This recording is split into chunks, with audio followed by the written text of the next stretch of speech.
Welcome to the Lord of the Rings Lorecast, the show that explores the background of Tolkien's amazing world from the very beginning.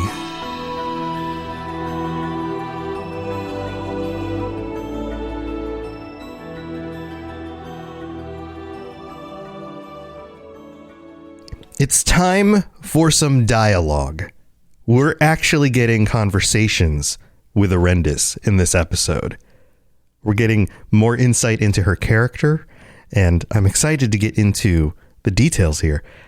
Also, we have a number of words that show up in this episode that are either unique and we haven't discussed them before, or are showing up again, and of course I'll be reminding you what they actually mean. So I'm excited to get into this because the story is starting to take a turn.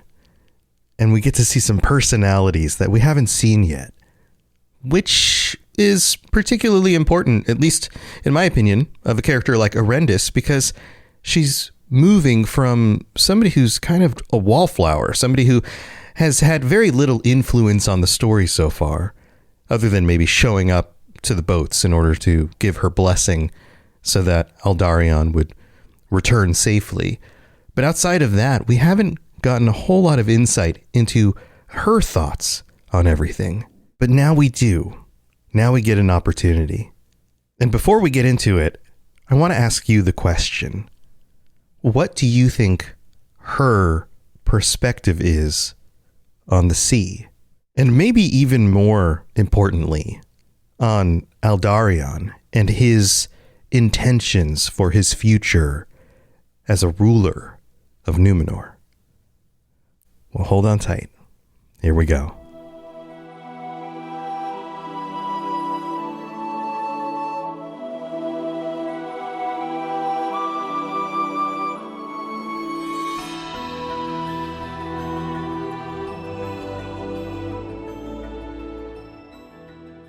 When we left off last time, I read this last little paragraph, which does kind of answer some of the questions about her opinions of the sea, at least in a very specific context. The passage said, "And begrudging to all ships the felling of trees which she loved, she determined that she must utterly defeat the sea and the ships, or else be herself defeated utterly."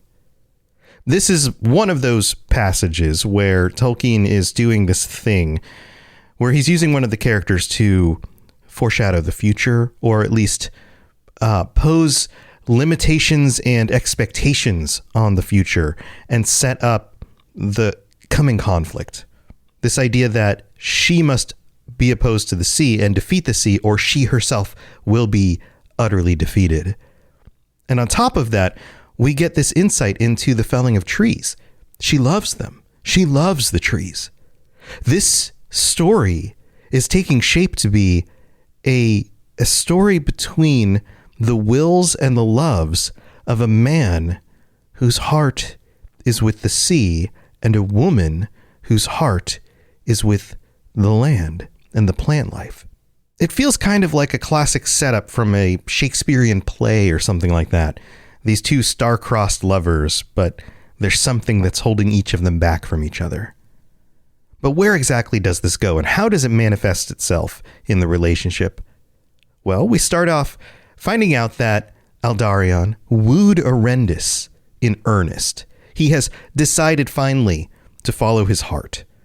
And we're told that wherever she went, he would go. He neglected the havens and the shipyards and all the concerns of the guild of venturers, felling no trees, but setting himself to their planting only. And he found more content in those days than in any others of his life, though he did not know it until he looked back long after, when old age was upon him. We have another one of those situations where Tolkien kind of tells us what's going to happen in the future. Well, is Aldarion going to die anytime soon? Nope. He lives a long time. But this makes sense not from a, hey, we're going to ruin the end of the story kind of perspective, but from the perspective that stories like this would be written by people who already knew certain details about the characters. Oh, Aldarion, you mean that king of Numenor who lived into old age and he loved the sea. Like, people would have known those bits, so why hide them in a story written in this style? So time goes on, and it has now been 100 years since the founding of the Guild of Adventurers. Yeah, let that sit in your mind for a moment. Can you imagine being the kind of person who lives a long enough life that you can celebrate the founding of something you founded 100 years ago and yet still feel young and in good health? Well, that's the line of Númenórean kings here. And so he's trying to persuade Erendis to sail with him around the island, not too far, to go to the different havens of Númenor and celebrate in these feasts with the venturers. And Erendis consents. And it says here, concealing her distaste and fear. So they leave Romena and they make their way to Andunier in the west side of the island. And there is, over on that side, the Lord of Andunier, Valandil, who hosts a great feast for them as part of the celebration, raises his drink because Erendis is there with him. Of course, I can imagine she's doing the best she can to make her way through this ship adventure that she's not excited about. And he decides to do something nice, or at least it appears that he's trying to do something nice. He raises his glass and drinks to Erendis, naming her Uenenil, daughter of Uenin, the new lady of the sea. But Erendis, it says here, who sat beside the wife of Valandil, said aloud, "Call me by no such name. I am no daughter of Uenin. Rather, she is my foe." And I would have loved to see more of the details of this moment. This is almost like one of those Game of Thrones types of moments, if you've watched the series or if you've read those books, where you have the different individuals from these different high-standing groups saying things and doing things in these nice guises, and then all of a sudden, some truth comes out. Well, it appears here that the truth is that she genuinely perceives the sea and the realm of Uenin, the Maiar, to be her enemy. The very next paragraph, and this stuff moves pretty quickly, says, "Therefore, for a while, doubt again assailed Erendis, for Aldarion turned his thoughts again to the works of Romena, and busied himself in the building of great seawalls and the raising of a tower upon Tol Uenin. Calmindin, the Light Tower," that's what that means, it was named. Now, was it because of this conversation that happened and Erendis revealing more of how she actually feels to him that he did this, or was it simply time to turn back to the focus of the things that he had been working on? The timing makes it feel more like it might be part of the former than the latter. But eventually he returns to Erendis again and decides to seek her betrothal. He's ready for marriage. He's made up his mind, and he goes to her. But she delays, and she says, "I have journeyed with you by ship, Lord. Before I give you my answer, will you not journey with me ashore to the places that I love? You know too little of this land for one who shall be its king." And in this, you can see how bold she's becoming. She's openly criticizing him in the same ways that his father did. So he agrees to go with her, and they head over to Amirie. This is an area of rolling hills and grasslands, sheep, pasturages. Is that the right form of that? Pasturages, I don't know. But sheeps and white houses and farms and shepherds and flocks, all of that kind of stuff. It's a very landy kind of place. This is not somewhere near the sea. And they have this conversation. And here, I'm going to just read through the conversation and let me know what your thoughts are on this. There Erendis spoke to Aldarion and said, "Here could I be at ease." Then he responds, "You shall dwell where you will as wife of the king's heir," said Aldarion, "and as queen in many fair houses, such as you desire. When you are king, I shall be old," said Erendis. "Where will the king's heir dwell meanwhile?" "With his wife," said Aldarion, "when his labors allow, if she cannot share in them." "I will not share my husband with the Lady Uenin," said Erendis. That is a twisted saying, said Aldarion. As well might I say that I would not share my wife with the Lord Orome of forests because she loves trees that grow wild. Indeed, you would not, said Erendis. For you would fell any wood as a gift to Uenin if you had a mind. Name me any tree that you love, and it shall stand till it dies, said Aldarion. I love all that grow in this isle, said Erendis.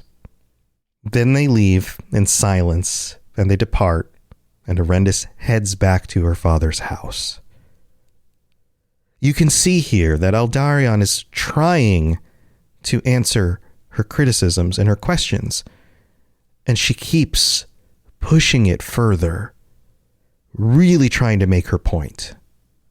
And I'm sure we all have our experiences with these kinds of conversations in our own lives and our own interpretation of reading through this. The way this feels to me, and please feel free to share your perspectives as well, but the way this feels to me is that Aldarion is trying to placate her, trying to say, oh, well, you love trees, then pick a tree. We'll make a tree your tree. It won't be felled. It won't get cut down. It'll be fine. I can take care of that. Don't worry. Oh, and where's the wife of the heir of the king going to be? Well, wherever she wants. She can be whatever house she wants. She's basically going to be the queen. She can make up whatever decision she wants. It's totally going to be fine. It's fine. Don't stress it. It's going to be fine. That's the perspective I have for Aldarion here. And her perspective is that her feet are very firmly planted, both literally. Well, maybe not literally, almost literally, but completely figuratively. We use literally wrong, don't we? But she's firmly planted in this perspective that anything he does for Uenin is against her. Anything that he does for the sea is against her. If they decide to actually finalize this marriage and he goes off to the sea again, then she loses. And she's concerned about aging. She's concerned about where she will spend time, being alone. And then, of course, the future state of the Isle. She's using all of these concerns and piling them on to try to make her points. And he keeps trying to dodge it. And when she returns home, she has a conversation with her mother, Nunith. And Nunith tells her the conversation. Nunith responds, "All or nothing, Erendis," said Nunith. "So you were as a child, but you love this man, and he is a great man, not to speak of his rank, and you will not cast out your love from your heart so easily, nor without great hurt to yourself. A woman must share her husband's love with his work and the fire of his spirit, or make him a thing not lovable. But I doubt that you will ever understand such counsel. Yet I am grieved, for it is full time that you were wed and have borne a fair child. I had hoped to see fair grandchildren, nor, if they were cradled in the king's house, would that displease me." You can see that her mother is on the side of just deal with it. Just love this man for who he is, support him, and bring me my grandchildren. That's kind of the perspective from her mother here. Listen, you've got the opportunity to marry into the line of kings. That doesn't just happen. And oh, by the way, he's a good man otherwise. Also, this might be your only opportunity to get married and give me grandchildren. So give me grandchildren? Can you do that? It's kind of the perspective of her mother here. But we're told that this counsel did not indeed move the mind of Erendis. Nevertheless, she found that her heart was not under her will, and her days were empty, more empty than in the years when Aldarion had been gone. For he still abode in Numenor, and yet the days passed, and he did not come again into the west.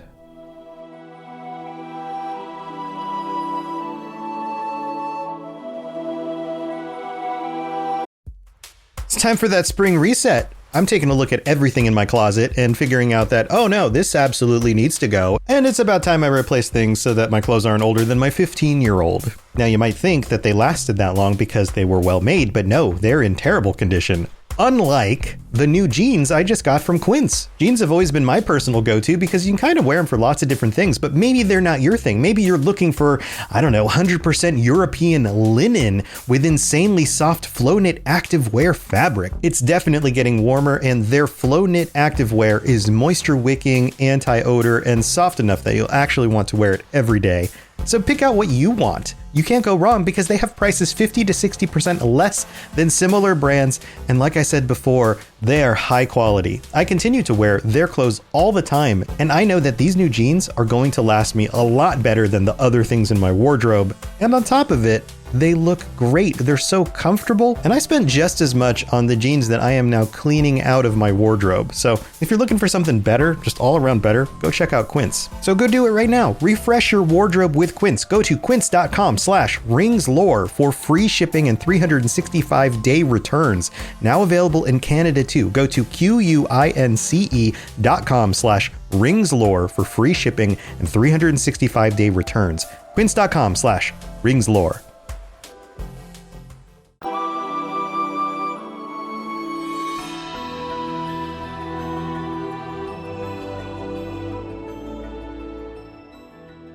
All right, here we are in the middle of the show. Welcome to our newest patrons. Thank you to everybody who helps support this show. And welcome to Birdlington and Whitepaw for signing up on the Patreon. Patreon.com/LOTR Lorecast. If you want to check out everything over there, you can take a look at the t-shirts. You can get ad-free episodes. There's a bunch of stuff. And if I'm helping you get through your workday, if this helps you get through your commutes or mowing your lawn or working out or whatever, then if you want to give me a little bit of a kickback and get something really nice for it, then go check it out. I really do appreciate all the support.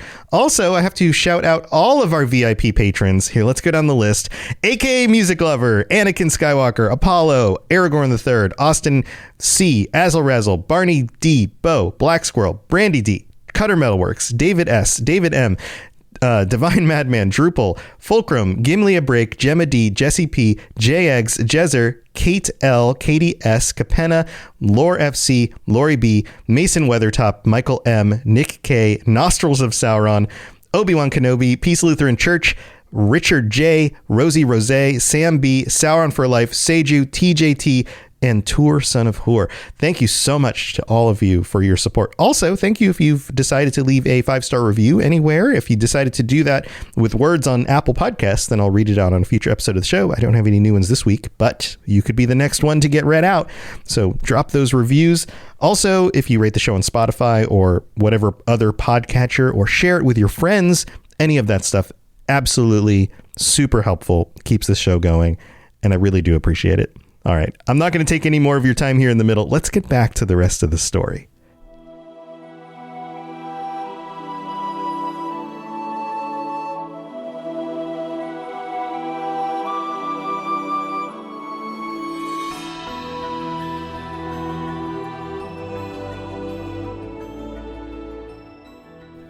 I think I've discovered maybe one of the most realistic versions, or at least realistic things that happens in this story so far. It's this part right here. Now, Almarion, the queen, being acquainted with Nuneth, with what had passed. That means like the queen and Nuneth being friends, or at least knowing each other, and fearing lest Eldarion should seek solace in voyaging again, for he had been long ashore, sent word to Erendis asking that she return to Armenelos. Basically, the queen and her mom, Erendis' mom, have been chatting. There's a little bit of rumor going on. And so they're like, well, we need to make sure these two get together. We got to make sure that Eldarion doesn't take off again. We got to get them face to face. So let's get them together. And then it says, and Erendis, being urged by Nuneth and by her own heart, did as she was bid.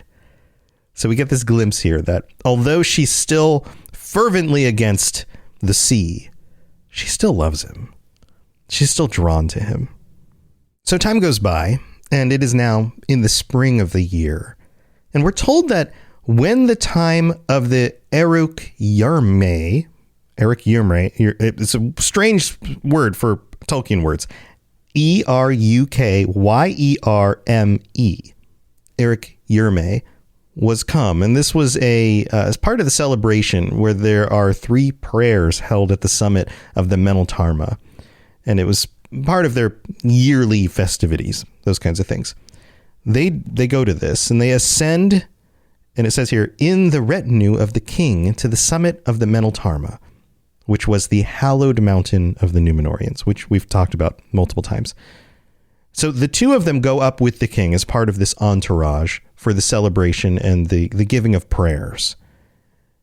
And once it's all done, Eldarion and Erendis linger behind, and they look out from the summit across the entire isle. And it says here, seeing all the Isle of Westerness laid green beneath them in the spring, and they saw the glimmer of light in the west, where far away was Avalone, and the shadows in the east upon the eastern sea. Shadows there seems important. Shadows in the east. There's still darkness out there in a literal and figurative sense. And the Menel was blue above them.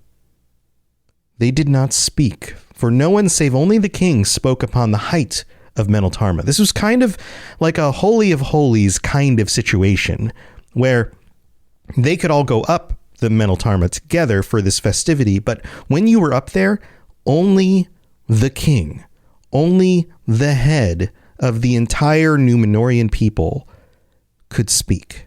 Everyone else had to remain silent. It was almost like it was like a holy thing they were doing. And then they come back down and they have this next conversation. She stands there for a moment and looks out toward the woods of her home in that very specific direction. And then she says to Eldarion, do you not love the Yozayan? And I'm probably butchering the pronunciation of that because it is a very strange word. It means the land of gift. Basically, she's confronting him here again and saying it in a very provocative way. This projection of what she thinks he does or doesn't do. Do you not love the land of gift? Basically, she's saying, what's up, dude? Do you not love Númenor? Do you see how that would sound, right? Well, he answers her. And again, he's very careful with his words. He says, I love it indeed. Though I think you doubt it. Well, clearly she does, right, dude? It goes on. For I think also of what it may be in time to come, and the hope and splendor of its people. And I believe that a gift should not lie idle in hoard. You can see that there's extra stuff going on here, right? He's not only answering the question, yes, I love it, but I also am thinking about the future of it, of its people. And I also think that if it is something that you truly love, a gift, a gem, you shouldn't just hoard it away in the dark. It needs to go out into the world. Now, maybe this explains some of his seafaring. But she doesn't take it well. She responds like this. She denies his words, and she says, such gifts as come from the Valar, and through them from the One, are to be loved for themselves now, and in all nows. They are not given for barter, for more or for better. The Edain remain mortal men, Eldarion, great though they may be, and we cannot dwell in the time that is to come, lest we lose our now for a phantom of our own design. Basically, she's saying, live in the present. You can't just focus on the future. You can't think about this as a gift that we can barter or we can spend. We need to live in the now. And then it says, then taking suddenly the jewel from her throat, she asked him, and remember the gem, the diamond, the big diamond that she's been wearing. She says, would you have me trade this to buy me other goods that I desire? Basically, she's trying to make an example here. And he responds, no, he says. But you do not lock it in a hoard, yet I think you set it too high, for it is dimmed by the light of your eyes.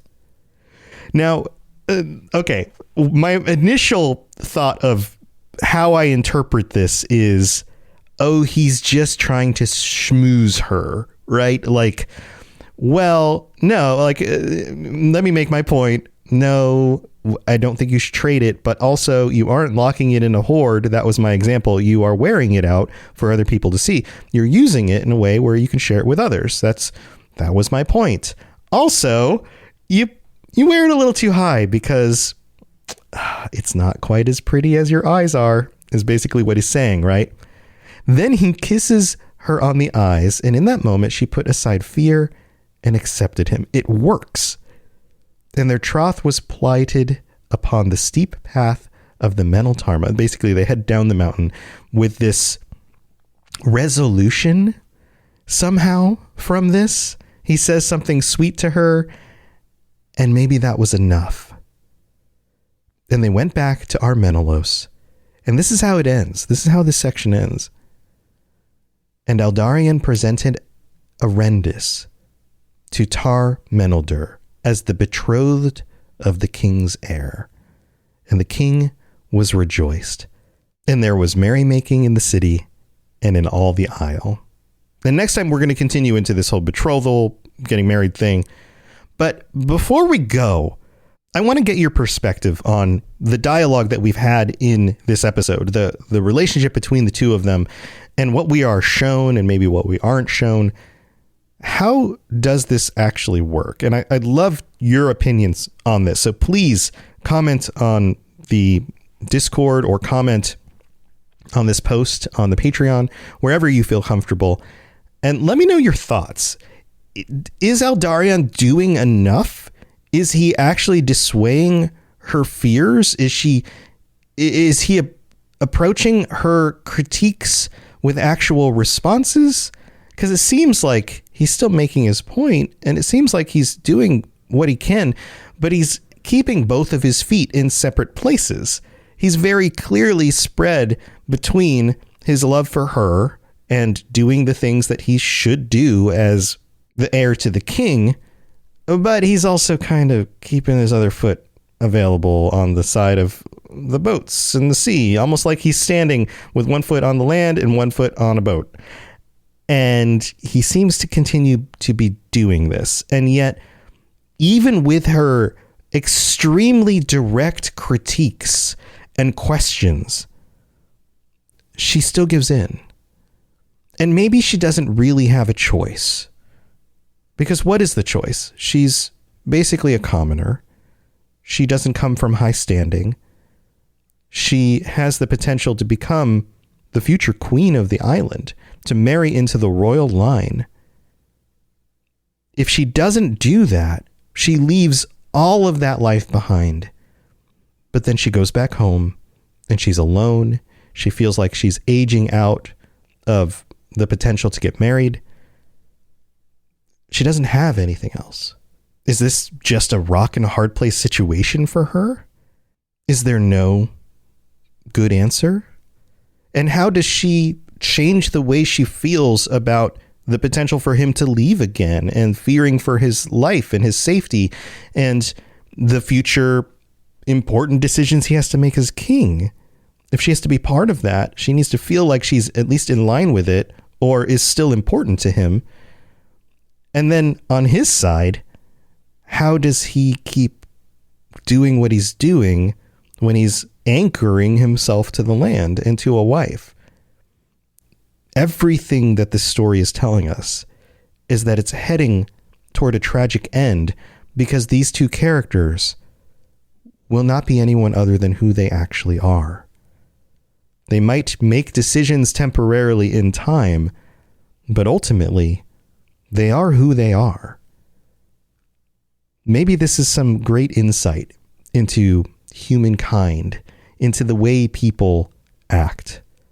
That deep down, even when we fight it, even when we temporarily make decisions against the things that we deeply, deeply love, ultimately we always come back around to it. Or maybe the story's going somewhere else. I guess we're just going to have to wait and see until next time. Thanks for being here this week, and I'll see you soon. Thanks for listening to the Lord of the Rings Lorecast. If you'd like to learn more about other fantasy worlds, check out my other podcasts, The Elder Scrolls Lorecast, The Witcher Lorecast, and more at robotsradio.net. If you'd like to reach out, I'd love to hear from you. Send me a note on Twitter at robots_radio, or join our amazing community on the Robots Radio Discord. There are links in the show notes, or just search Robots Radio Discord, or find the link on robotsradio.net. I'll see you next time.